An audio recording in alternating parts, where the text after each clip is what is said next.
이제 비유동부채입니다. 네, 유동부채들은 크게 단기차입금 하고 가수금 이 정도를 봤고요. 그 앞에는 뭐 예수금도 있었고 선수금도 있었고 좀 크게 계정 과목별로 분류를 해서 보시면 되겠고요. 그 다음은 비유동부채입니다. 얘는 천천히 갚아도 되는 부채입니다. 23페이지. 일단 첫 번째 주제는 118번, 119번, 120번 이렇게 세 문제인데 세 문제 합쳐서 사채라고 적어주시면 됩니다. 118, 119, 120해서 사채, 회사채입니다. 원래 정확한 이름 회사채. 회사가 발행한 채권이에요. 근데 요거는 그 회차를 좀 잘 보셔야 되거든요. 회차 97회, 96회, 102회 이렇게 나왔어요. 그러면 비교적 최근이거든요. 이때 처음 나왔어요. 그러니까 그 전에는 한 번도 안 나왔던 주제거든요. 그러니까 좀 비교적 최근에 나왔던 주제다라고 알고 계시면 되고요. 네, 사실 빈도수가 높진 않은데 실제로 중요한 주제예요. 근데 세무 2급에서 중요합니다. 근데 뭐 일단은 그리고 그 밑에 121이랑 121이랑 122번 그다음에 123번은 장기차입금과 관련된 주제거든요. 121, 122, 123 이렇게 해서 장기차입금. 그러니까 장기차입금은 단기차입금과 대조되는 주제겠죠. 그래서 일단은 그 장기차입금이 쉬우니까 얘부터 좀 해결을 해보겠습니다. 121번부터 좀 볼게요. 121번은 10월 30일 하나은행으로부터 5년 후 상환 조건으로 1억을 차입했대요. 그러면 5년은 볼 것도 없죠. 장기차입금입니다. 그럼 5년은 뭐 장기차입금. 그러니까 2년 후 이렇게 나오면 장기차입금이거든요. 그러니까 2년, 3년, 4년, 5년은 전부 다 장기차입금이죠. 그러니까 23개월까지는 단기일 수도 있어요. 23개월은. 근데 2년부터는 얄짤 없습니다. 2년부터는 왜냐면 오늘이 1월 1일이어도 2년 후면 2년 후 1월 1일이잖아요. 그러니까 2년이 무조건 장기, 그러니까 최소인 거죠. 그래서 뭐 답은 장기 차입금입니다. 네, 형식적으로 못 써요. 답은 굳이 적지 않겠습니다. 근데 121번은 그냥 들러리고요. 이런 문제는 잘 안 내겠죠. 너무 쉬우니까. 근데 122번 얘는 중요해요. 122번은 유동성 대체라는 말 있죠. 유동성 대체. 여기다 중요 표시를 하겠습니다. 유동성 대체.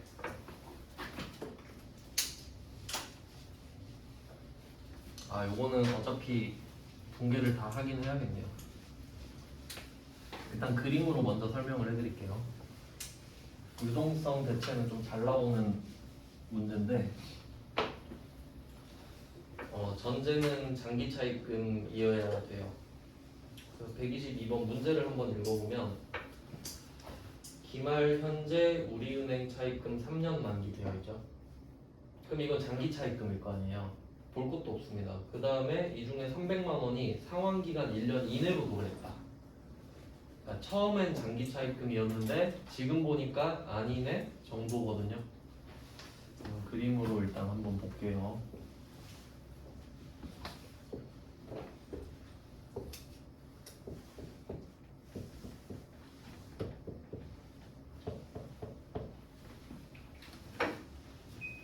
자, 4개년도가 있다고 해볼게요. 1, 2, 3, 4년 있습니다.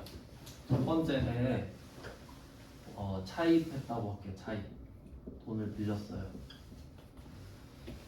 그러면 X 1년에 돈을 빌렸는데 만기가 3년이라고 하니까 만기가 X 4년이겠죠? 날짜는 안 중요해요. 연도만 중요해요. 그 연도만 중요하고 월, 일은 안 중요합니다. 자, 이런 상황인 거예요. 그럼 우리가 돈을 빌릴 때 언제 갚아야 되는지 바로 확인하잖아요. 그럼 이거 보고 장기 차입금이라고 이름을 지었겠죠. 빌리는 순간에.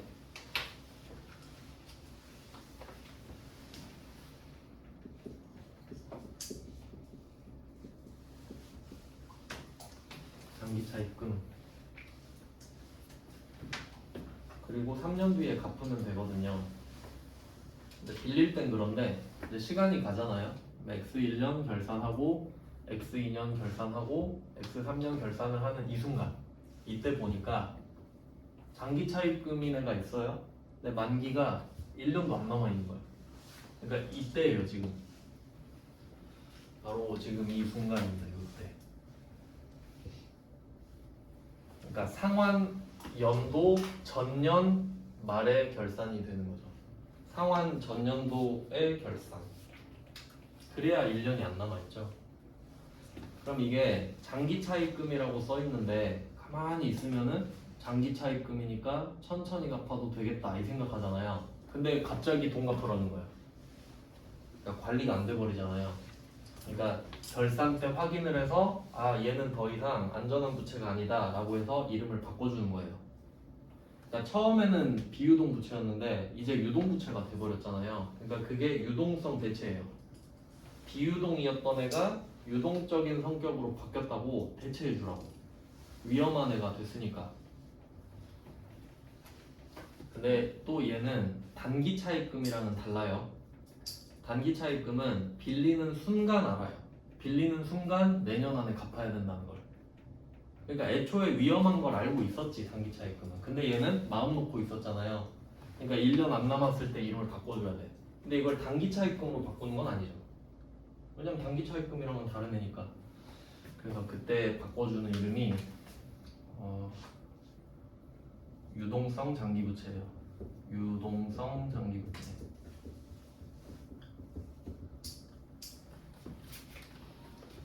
네, 이름이 좀 긴데요. 이거 끊어서 보면 됩니다. 유동성 장기부채. 그럼 이 이름을 어떻게 해석하냐면 일단 장기부채를 봐요. 장기부채는 태생을 말합니다. 얘는 원래 장기차입금이니까 장기부채 맞죠? 장기차입금은 장기부채입니다. 하지만 이제는 유동성을 띠고 있죠. 그럼 성격이 유동성이 중요하지 얘가.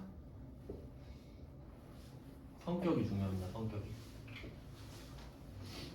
처음에 태어났을 땐 장기부채였는데 지금은 유동성을 띠고 있으니 결국 유동부채라는 소리가 되잖아요.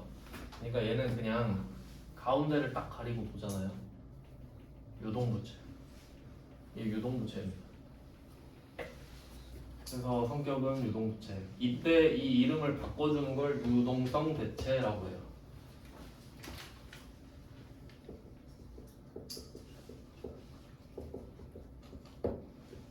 이렇게 됩니다.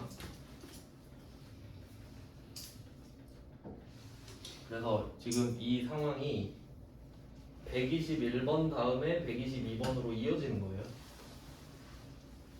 둘 다 한번 써볼게요.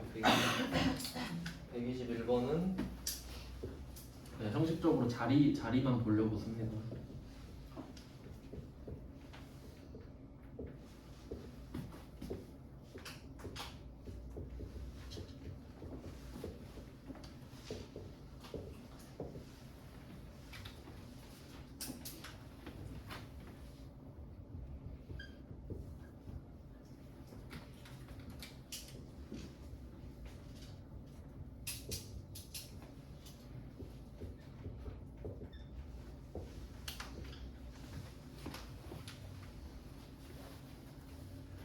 이게 121번이고 그 다음에 122번은 처음에 장기차입금이었던 애가 없어져야 돼요. 이 중에 300만 원은.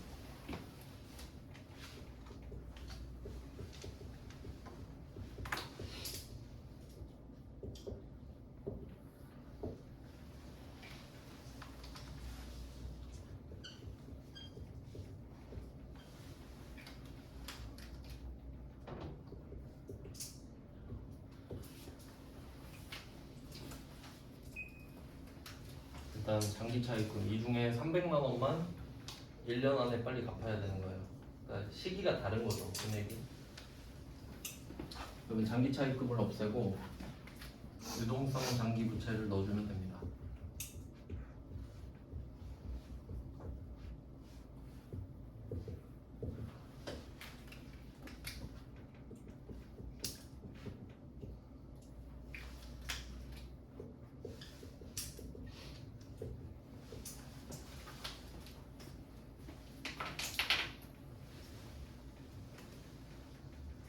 결국 이름만 바꿔주는 거예요. 그 돈을 갚아야 되는 대상은 똑같고 금액도 똑같죠. 그러니까 나만 그냥 관리하는 거죠, 이 입장에서. 그래서 뭐 이게 유동성 대체가 돼요. 그러니까 자산 쪽도 유동성 대체가 있긴 한데 그 부채 쪽밖에 안 나왔었기 때문에 자산 쪽은 대비할 필요는 없겠고요. 정산세무 1급 정도에서만 나왔던 걸로 알고 있어요. 부채 정도 대비하시면 되고, 얘도 그럼 답이 정해져 있겠죠. 근데 얘는 또 대비해야 될 게 뭐가 있냐면, 그러니까 얘는 필연적으로 장기 차입금이 유동성 장기 부채가 된다라는 거잖아요. 반드시. 물론 예외는 있어요. 예외는 조기 상환. 중간에 갚아버리는 경우도 있겠죠. 그러면 유동성 장기 부채가 되기 전에 갚을 수도 있는 거잖아요. 뭐 그럴 수도 있겠죠. 근데 별 다른 특이사항이 없다면 유동성 장기 부채를 거쳤다가 갚는다라는 거예요. 그리고 이 문제에 관련해서 전산세무 2급에서 뭐가 나왔냐면, 그럼 지금 이 상황이 유동성 장기 부채로 대체된 장기 차입금 이야기잖아요. 근데 이런 식으로 설명할 수 있어요. 유동성 장기 부채로 대체된 장기 차입금이 우리은행 입장에서 만기를 2년 늘려줬다. 이런 식으로 만기를 연장해 줄 수도 있죠. 코로나 때문에 힘드니까 2년 뒤에 갚아라. 대신 꼭 갚아라. 이런 식으로. 그러면 우리 입장에서 유동성 장기 부채였던 애가 다시 장기 차입금으로 바뀌어요. 그럼 그때는 자리가 또 바뀌겠죠. 이런 문제도 나온 적이 있어요. 세무 2급에서는. 회계 1급에서도 충분히 낼 수 있을 것 같습니다. 문제가 없어서 넣진 않았는데 그냥 그 정도까지 생각을 해볼 수 있겠다. 만기를 연장해주면 자리가 다시 바뀌겠네. 그래서 유동성 대체라고 외웠던 사람을 위해서 그런 문제를 낼 수도 있겠다라는 겁니다. 자리를 외운 사람은 틀리겠죠.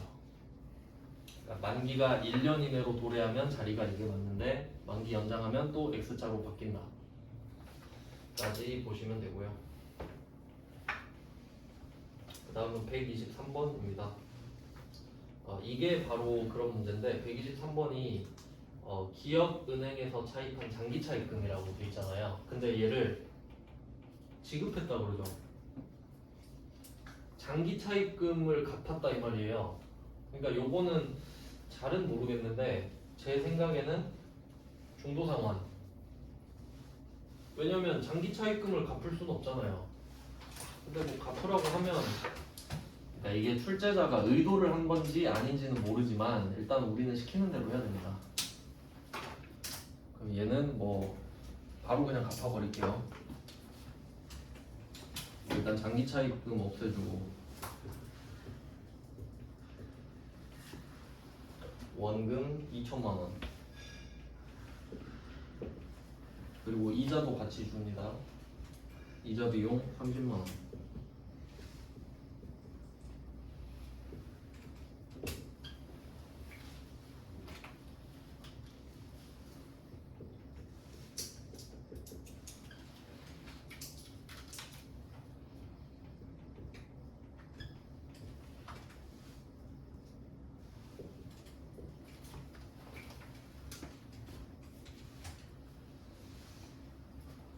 이렇게 해서 원금 2천만 원이랑 이자 비용 30만 원인데 여기서 좀 이상한 점은 원래는 얘가 유동성 장기 부채인 상태로 없어져야 되는데 그냥 장기 차입금이라고 했으니까 우리가 오버해서 유추할 필요는 없죠. 그래서 그냥 답을 이렇게 적었습니다. 이유는 모르겠지만 이런 문제도 있었다.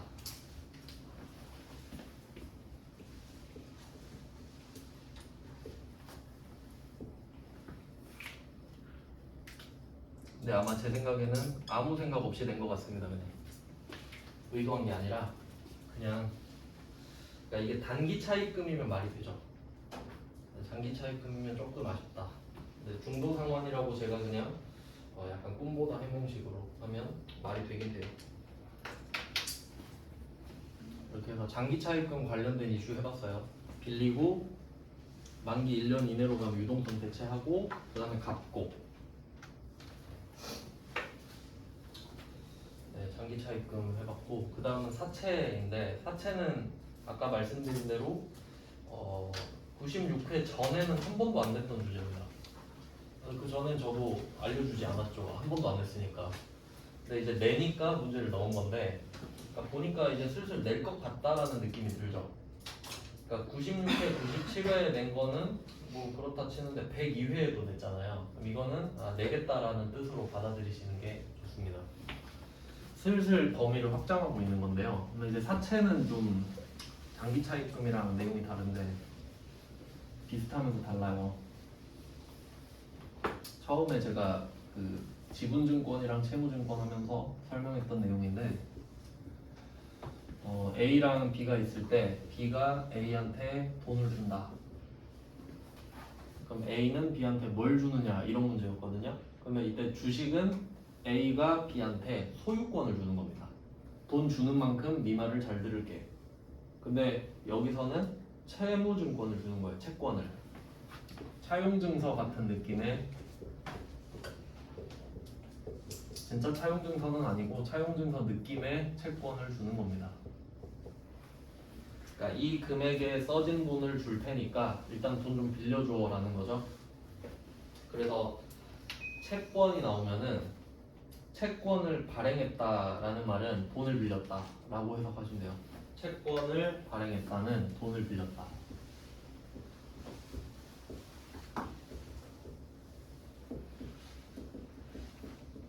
일단 요걸 이해하셔야 돼요.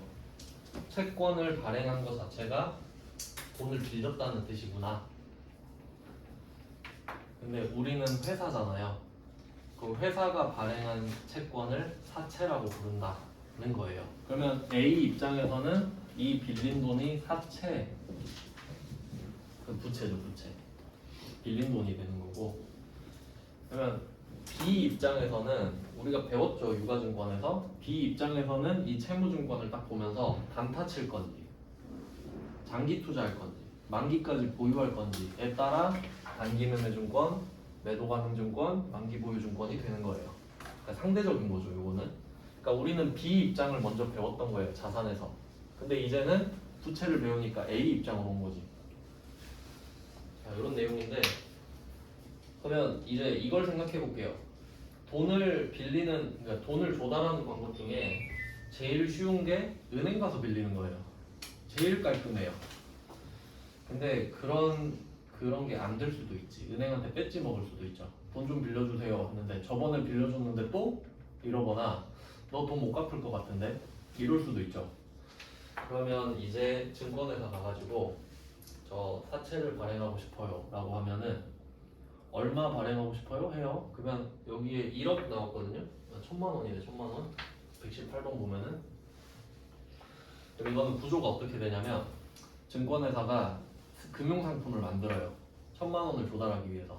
그러면 한 사람한테 1000만 원 빌리긴 좀 힘드니까 예를 들면 1000원짜리를 10,000개를 만들어요. 그리고 그 저기 앞에 뭐 증권회사들 있잖아요. 가면 저 투자 좀 하고 싶은데요 하면 그 상품을 내리는 거예요. 요새 이런 상품이 있는데 1000원짜리인데 이자가 몇 %예요? 그러니까 이런 식인 거지. 그러니까 은행에서 돈을 빌리기가 힘드니까 증권회사 가서 조금 비싼 돈 주고 빌리게 되는 거예요. 그러면 그 영업사원들은 우리가 주는 수수료를 받고 팔아주는 거야. 그러니까 이거는 그 불변의 진리인데 여러분이 무슨 물건을 살 때 엄청 막 적극 권유하는 물건 있잖아요. 영업사원들이 자기들한테 많이 남는 물건이죠. 좋은 물건이 아니지.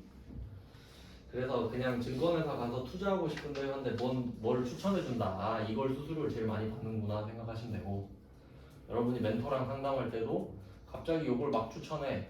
그럼 아 이게 많이 남는 거구나 라고 생각하면 되는 거죠. 뭐 그냥 다 똑같은 거고. 그래서 그런 식으로 해서 그쪽 증권회사에서 1000원짜리 물건을 10,000개를 완판시키면 우리한테 1000만 원이 들어오는 거예요. 대신 우리는 그 영업사원들한테 수수료를 줘야 되겠지.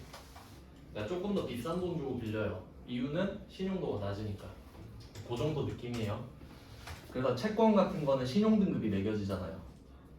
그러니까 뭐 예를 들어 삼성전자가 채권을 발행했다 하면 등급이 높겠죠?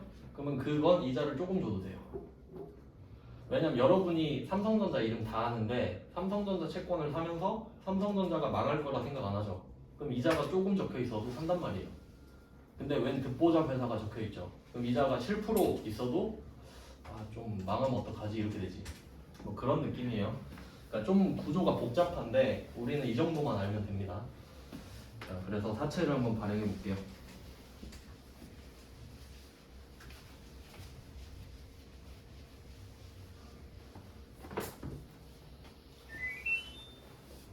(118번) 보면은 액면가액 1,000만원, 상환기간 3년, 발행가액 950만원, 발행하고 납입금은 보통예금 입금.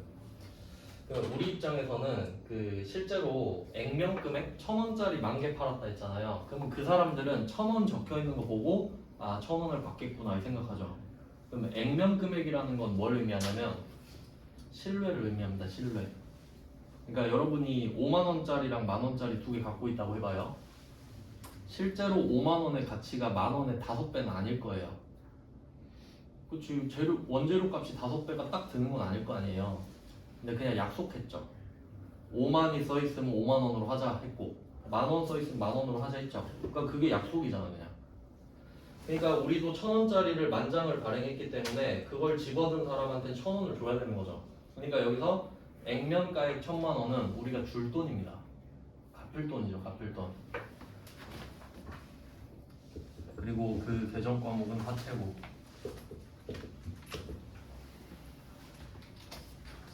사채 1,000만원입니다. 부채예요.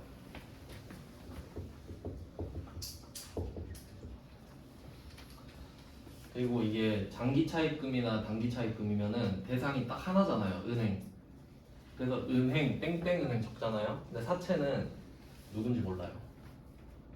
그러니까 1,000원짜리를 10,000장 발행했는데 누구는 한 장 사고 누구는 2장 사고 누구는 3장 사고 그럼 거래처 막 다 적을 수 없죠. 그리고 걔네들이 그걸 갖고 있다가 마음에 안 들면 팔아요. 딴 사람한테. 그러니까 사채는 언제 얼마를 줘야 된다만 적으면 돼요. 어차피 주인이 계속 바뀌고 있기 때문에. 그래서 어차피 거래처 쓰는 것도 불가능하고 그래서 거래처 안 씁니다. 따로 관리는 하겠죠. 근데 문제는 발행가액이 950이잖아요. 이 말은 받은 돈. 그러니까 이거를 좀 써놓으면 액면가액에는 줄 돈이라고 쓰셔야 돼요. 줄 돈. 이 1,000만원이 액면 금액이고 액면 금액은 줄 돈입니다. 줄 돈. 그러니까 부채죠. 우린 1,000만원을 줘야 돼 무조건. 약속했으니까. 근데 발행 금액은 발행을 한 대가로 받은 금액이거든요. 그러니까 받은 돈이지. 보통 예금으로 받아요.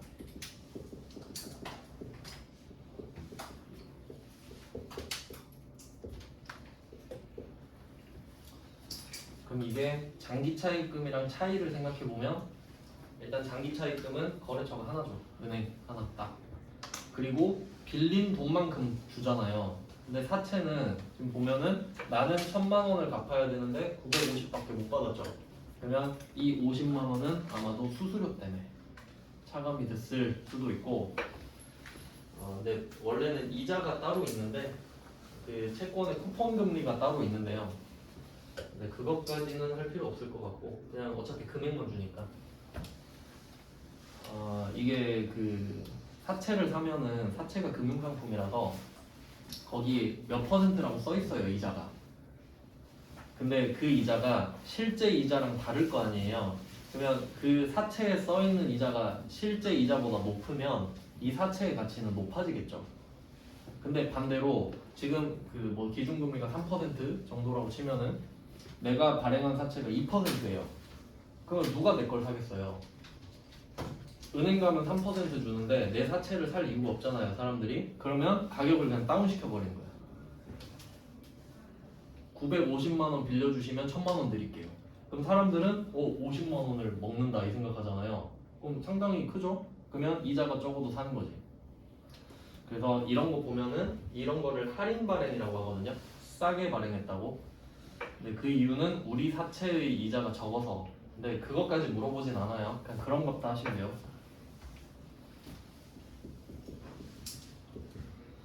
이게 그 아예 시험 범위가 사채가 나오면 제대로 하는데 되게 얕게 나와서 깊게는 안 들어갈게요. 그냥 표면만 보겠습니다. 그럼 이때 이 950만 원이 발행 금액이잖아요. 발행 금액은 받은 돈 이렇게 되고 줄 돈 받은 돈. 줄 돈은 미래지향적이에요. 앞으로 줘야 되고 발행 금액은 이미 받은 돈 과거지향이죠. 자 이렇게 금액이 안 맞는 경우가 많아요 사채는. 그래서 결과적으로 얘를 할인 발행이라고 해요. 싸게 발행했다고. 그러면 50만 원이 비는데 요거를 사채를 싸게 발행했다고 해서 사채 할인 발행 차금이라고 합니다.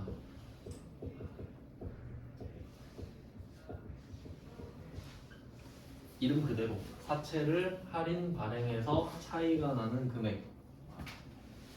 그리고 얘는 이 사채의 차감 계정이거든요. 사채의 차감 계정이기 때문에 부채 마이너스로 들어가고 얘가 얘랑 세트를 이룹니다. 근데 이름만 알면 돼요. 할인 발행.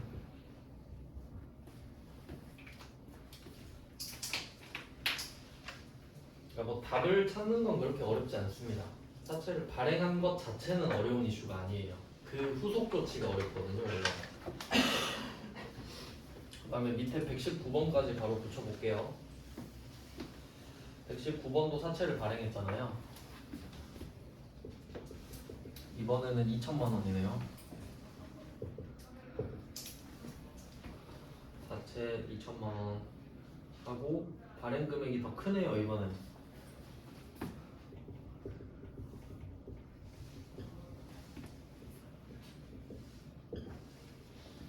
이렇게 되고 얘는 할증 발행입니다. 싸게 팔면 할인, 비싸게 팔면 할증. 그럼 얘는 이자를 겁나 많이 줄 겁니다. 우리가 한 5% 이렇게 쏘는 거예요. 그럼 사람들이 비싸게라도 사지.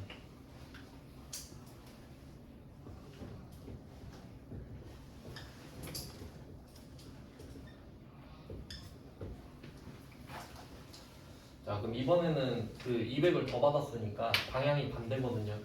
이쪽이 비어요. 얘는 사채 할증 발행 차금이고요.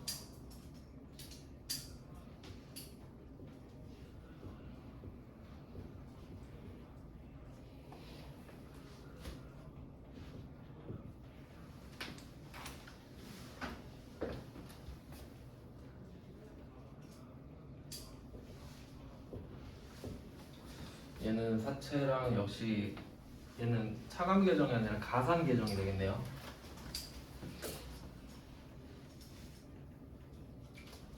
근데 역시 뭐 그 이론보다는 그냥 이름만 알면 돼요. 비싸게 팔았으니까 할증. 비싸게 팔았는데 할인 이러지 않으면 된다는 이거죠. 그래도 이 정도가 가장 기초적인 문제고, 그러니까 이 정도는 뭐 내도 그냥 풀 수 있는 문제입니다. 그래서 118은 할인 발행, 119번은 할증 발행 두 개 세트로 보시면 되고요. 여기까지는 뭐 내도 뭐 딱히 뭐라 할 말은 없어요. 그냥 어렵지 않으니까. 근데 120번이 조금 특이한데 120번은 조기상환이라고 쓸게요. 조기상환. 120번에서 만기 전에 매입 상환하였다라고 했기 때문에 그럼 이걸 하려면 사채를 발행하는 회계 처리를 할 줄 알아야 돼요.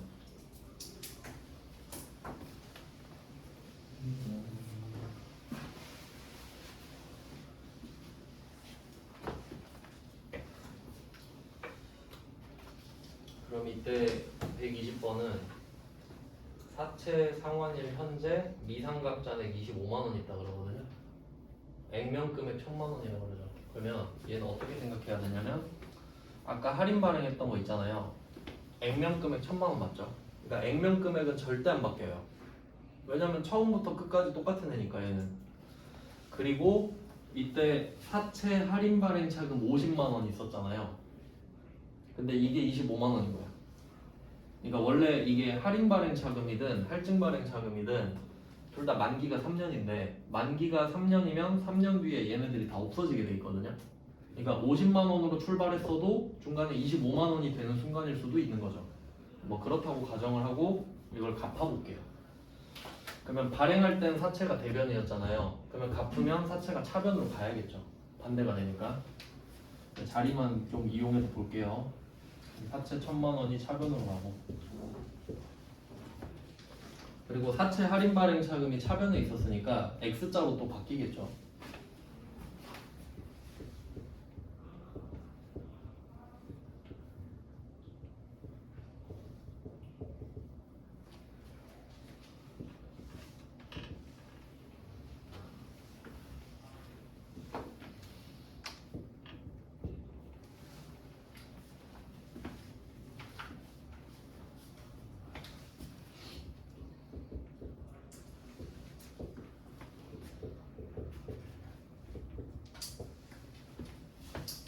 그래서 자리가 이렇게 된다는 게 포인트입니다. 사채를 상환하면 발행했을 때랑 반대입니다. 그냥 뭐 복잡할 건 없죠. 그냥 반대예요. 근데 그때 할인 발행 차금이 있었고 얘가 없어지니까 반대고, 그게 25만 원이다가 포인트죠. 그러니까 만약에 사채 할증 발행 차금 잔액이 있었다고 하면 같이 가면 돼요. 자리가. 그래서 처음에 발행했던 걸 알아야 이거 상환도 할 수 있는 거죠. 자, 그럼 이렇게 먼저 세팅을 했고, 얘 둘은 한 팀입니다. 네, 처음에도 한 팀이었으니까 X자로 간 겁니다. 이렇게.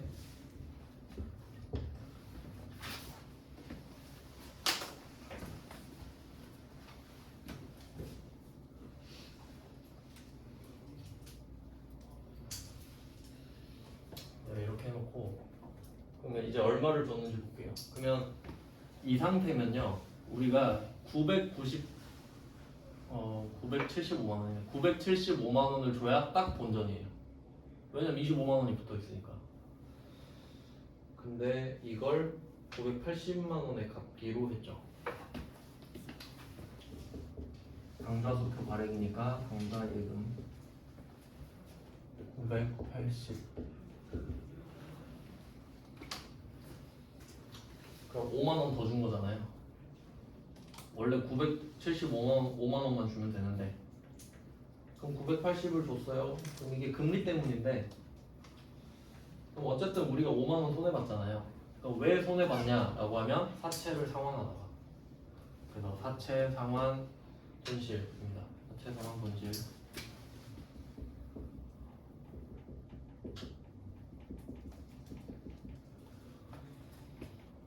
사채 상환 손실 5만 원 잡히겠죠.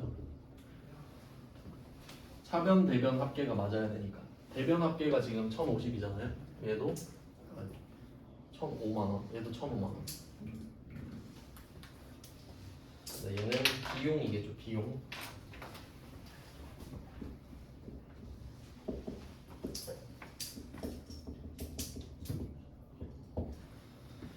그래서 이 문제는 뭐 또 나올 가능성도 당연히 있고요. 최근에 102회, 저번이 104회였거든요. 그럼 이거는 어떻게 좀 스펙트럼이 생기냐면, 지금 당좌예금이 980이잖아요. 그럼 이때 당좌예금 970 줬다고 할 수도 있죠. 그러면 사채 상환 이익도 나오겠죠. 그리고 할증 발행 차금 말할 수도 있죠. 그럼 자리 바꿔가지고 또 계산하면 되고. 그러니까 이게 메커니즘 자체를 아는지 물어볼 것 같거든요. 그러니까 똑같이 내진 않을 거 아니에요. 왜냐면 지금 세 문제가 다 다르잖아요. 그럼 네 번째 문제는 당연히 또 다르게 내겠지. 할인이 아니라 할증이라든가 손실이 아니라 이익이라든가. 그러니까 이 구조를 알고 있으면 응용을 해서 푸실 수 있다는 거죠. 네, 요새 트렌드가 좀 그런 것 같아요. 응용을 좀 시키려고 하는 것 같고. 그래서 사채 상환 이익 정도도 좀 대비하시면 될 것 같고요. 그 다음에 124번입니다. 크게 두 덩어리 했어요. 장기 차입금하고 사채하고. 이제 124번입니다. 124번은 임대보증금이네요. 임대보증금만 표시하시면 돼요.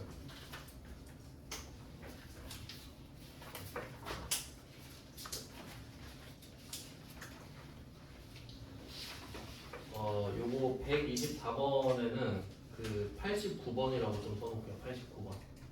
124번에다 89번을 써놓고 우리 이거 앞에서 비슷한 거 한 적 있거든요. 답만 쓸게요. 한번 해봤던 거랑.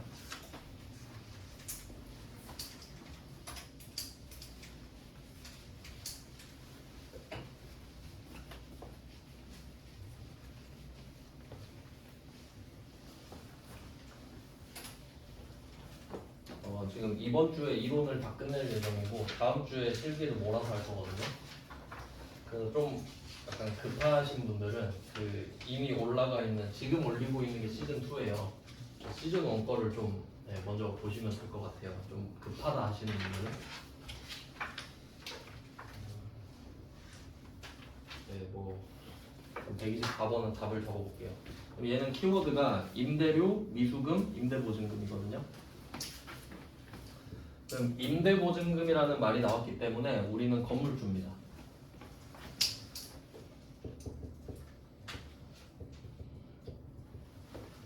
상황을 한번 생각해보죠.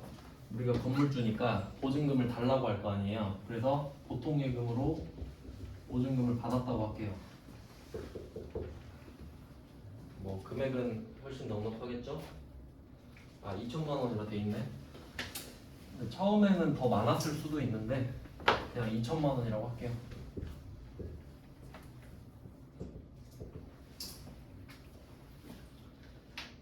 거래처는 인성입니다. 인성. 지금 세입자 이름이 인성인 거죠.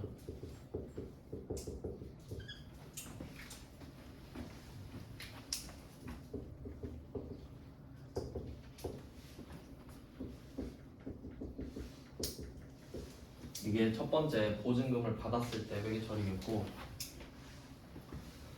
그리고 이제 월세, 달달이 월세를 받게 되겠는데 미수금 계정으로 처리한 임대료거든요. 일단 임대료 인식하겠죠.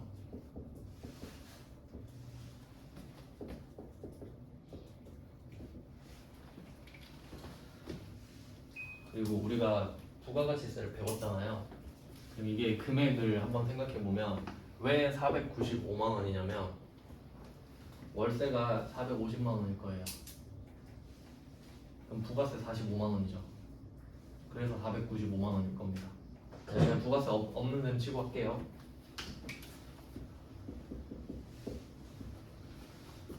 그러니까 원래 이 회계처리 있잖아요. 임대료가 미수금이 되는 거 이거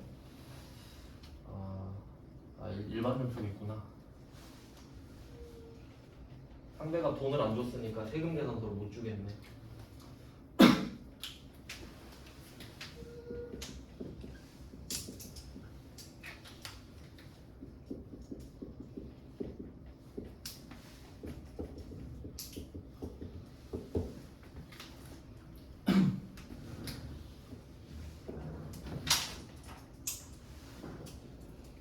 그럼 이게 월세를 받는 날이 됐는데도 돈을 못 받아서 미수금이 온 거예요. 근데 수익은 인식을 하는 거예요. 수익은.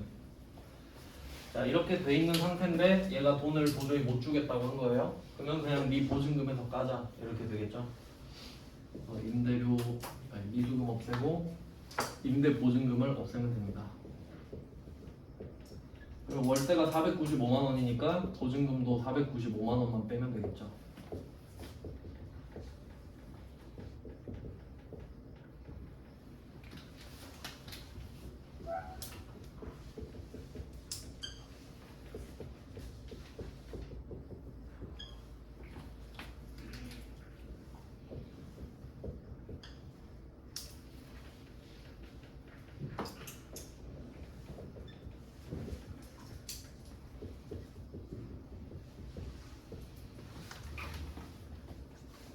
네, 이렇게 얘도 그 앞에서 말씀드렸던 그 문제랑 같죠. 포맷이 세 번째 그 답입니다.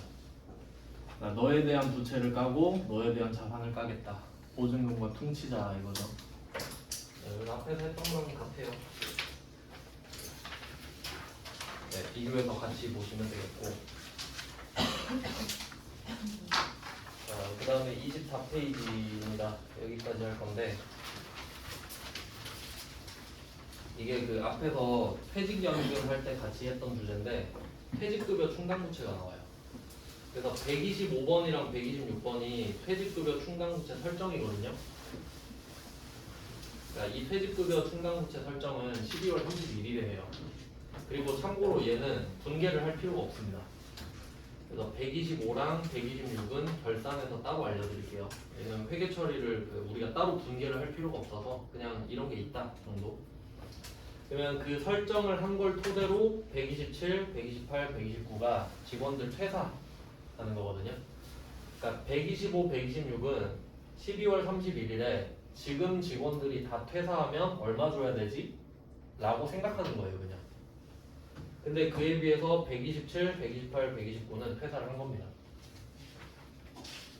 자, 그럼 127, 128, 129 해볼게요. 다 패턴이 비슷한데. 그러면 이때 퇴직급여 충당부채가 대변에 쌓이고 있다. 이것만 알면 되거든요. 요거는 그 분개를 할 필요는 없지만 구조만 알려드릴게요. 그러니까 125, 126은 그 결과물이 대변에 퇴직급여 충당부채가 쌓이는 거예요. 퇴직급여 충당부채. 뭐 얼마인지는 모르지만 쌓아놓습니다. 그러니까 해가 갈수록 퇴직급여 충당부채가 커지겠죠. 직원도 근속을 계속하고 하니까. 그럼 이게 부채인데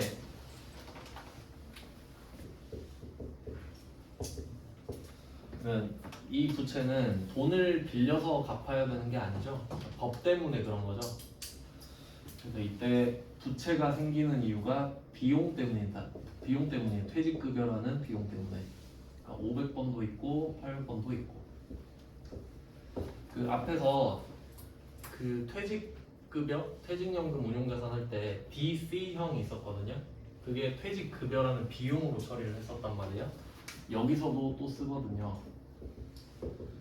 그래서 구조는 이렇게 가는데 이 회계 처리를 우리가 할 필요는 없어요. 근데 그냥 문제 풀어야 되니까 한번 써놓은 겁니다. 이런 식으로 충전을 하는 거예요. 그러니까 이게 약간 느낌이 그거랑 비슷해요. 대손상각비랑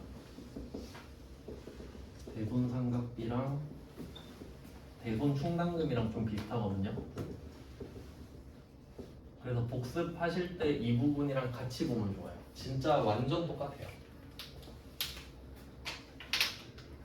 그 대손충당금도 대손상각비 태워서 버스카드 충전 이런 느낌으로 했잖아요. 그러니까 얘도 같은 느낌이에요.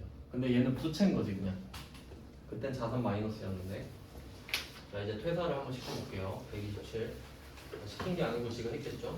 127번 보면은 생산직 직원 A씨의 퇴직으로 퇴직금 5천만 원을 보통예금에서 지급했다. 그러니까 이게 퇴직금을 주는 방법이 퇴직연금 운용자산에서 줄 수도 있잖아요. 근데 보통예금에서 줄 수도 있지. 뭐 그래서 그냥 시키는 대로 하면 되거든요. 보통예금 5천만 원을 줍니다.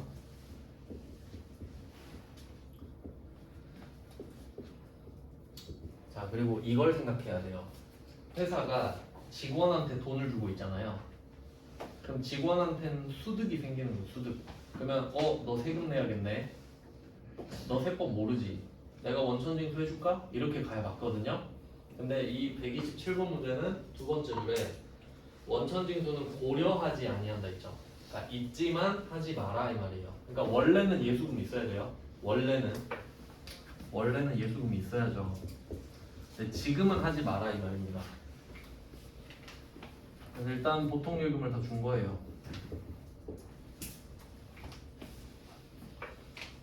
이렇게 하고 그럼 퇴직급여 충당부채 잔액이 7천만 원 있거든요. 그럼 이건 무슨 말이냐면 우리 입장에서는 지금 직원들이 다 퇴사하면 7천만 원 정도 나갈 거란 건 알고 있었다예요. 그러니까 뭐 나가도 별로 놀랄 일은 아니지. 그러니까 데미지가 없어요. 왜냐면 우린 해마다 데미지를 미리 받아놨거든요. 그러니까 매를 먼저 맞아놨기 때문에 나가봤자 그럴 줄 알았어 이런 느낌이죠. 그래서 이거를 꺼내 쓰는 겁니다. 충전해놨던 거.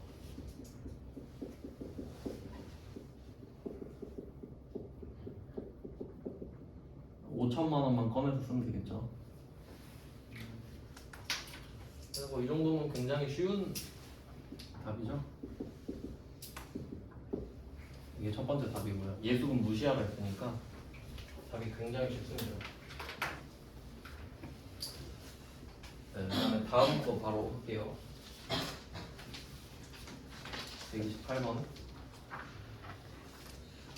128번 얘도 퇴사를 했는데 얘는 원천징수 세액 135만 원을 얘기를 했어요. 예수금이 있단 소리죠.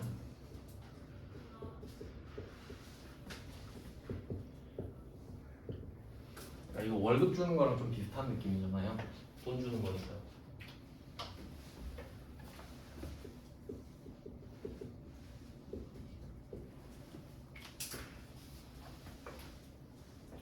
네, 135만 원을 차감하고 보통 예금으로 주는 건데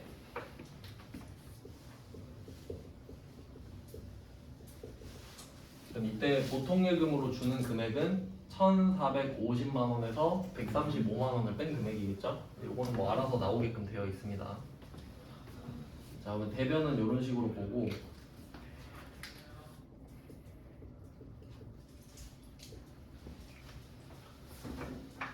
그 다음에 차변을 보면은 총 1,450만 원이거든요. 줘야 되는 게.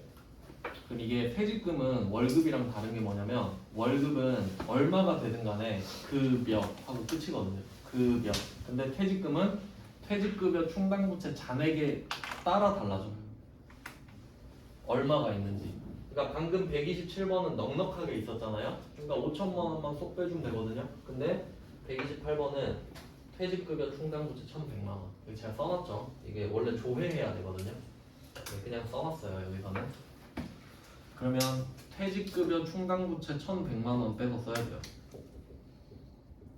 있는 거 다 꺼내 쓰네요.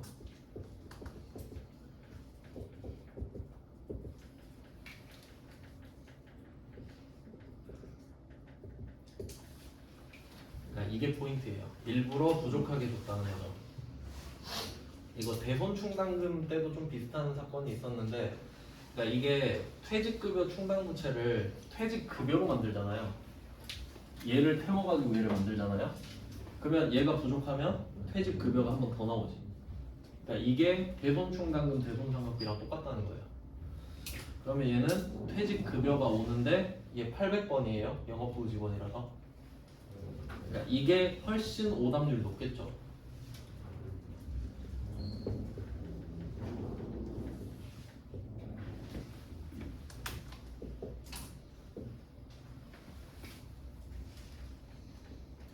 그래서 퇴직금은 좀 더 까다롭습니다. 월급은 합쳐서 급여인데, 그러니까 원래 이렇게 급여면 급여 1,450으로 끝나는데 퇴직금은 퇴직급여 충당부채 얼마 있는지 조회하고 갖다 쓰고 부족하면 퇴직급여 들어오고 거기다 똑같이 원천징수하고 나머지 돈 주고 이렇게 가요.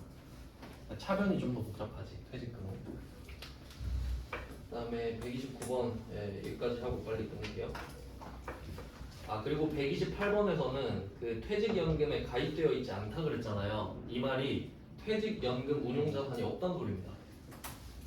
근데 상관없죠 답이랑은. 어차피 보통예금으로 줬다 그랬는데. 129번을 빨리 한번 볼게요.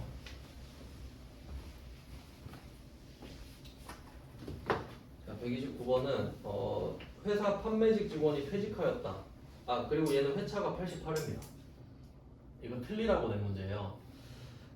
동 직원의 퇴직금은 800이고요. 회사는 확정급여형 DB 퇴직연금에 가입하고 있다. 여기서 DB가 퇴직연금 운용자산 개정 과목이 있단 소리거든요. 근데 여기는 좀 웃긴 게 뭐냐면 직원이 퇴사를 했다.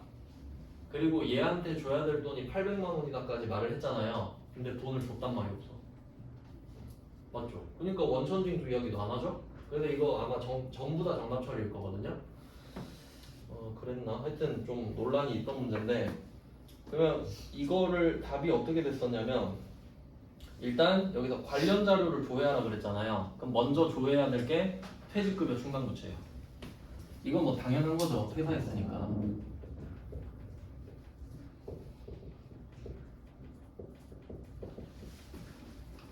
퇴직급여 충당부채 뭐 얼마 하겠죠? 800만 원 그냥 뭐 충분하다고 할게요. 부족하면 퇴직급여 들어오면 되니까.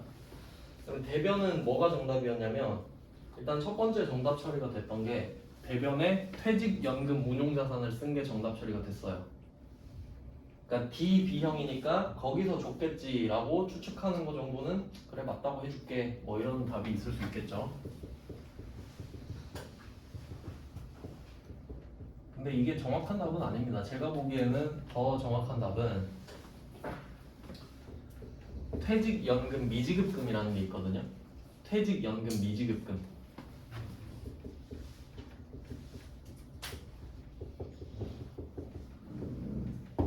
그러니까 제 생각에는 이게 좀 더 적합해요. 왜냐면 방금 말씀드린 대로 돈을 줬단 말이 없잖아요. 그러니까 이건 약간 느낌이 얘가 지금 퇴사를 했는데 얘 퇴사해서 800을 줘야 돼. 그거 끝이잖아요. 그럼 그냥 800이군 하고 다음에 줘야겠네. 이러고 끝난 게 좀 더 맞잖아요. 그래서 이게 저는 좀 더 적합해 보이고요. 여기서는 왜냐면 돈을 줬다고 하면 원천징수도 같이 가야 되잖아요. 근데 이 두 개가 정답 처리로 된 걸로 했거든요. 그러니까 문제가 굉장히 좀 미완성된 문제죠. 그러니까 얘는 중요한 문제는 아닌데 이런 문제도 있었다 정도 보여드리려고 넣은 거고 준비는 127번, 128번 정도 하시면 됩니다. 네, 오늘은 여기까지 하고 내일 25페이지부터 이어서 자본 하겠습니다. 자본. 네, 고생하셨습니다. 수고하셨습니다. 수고하셨습니다.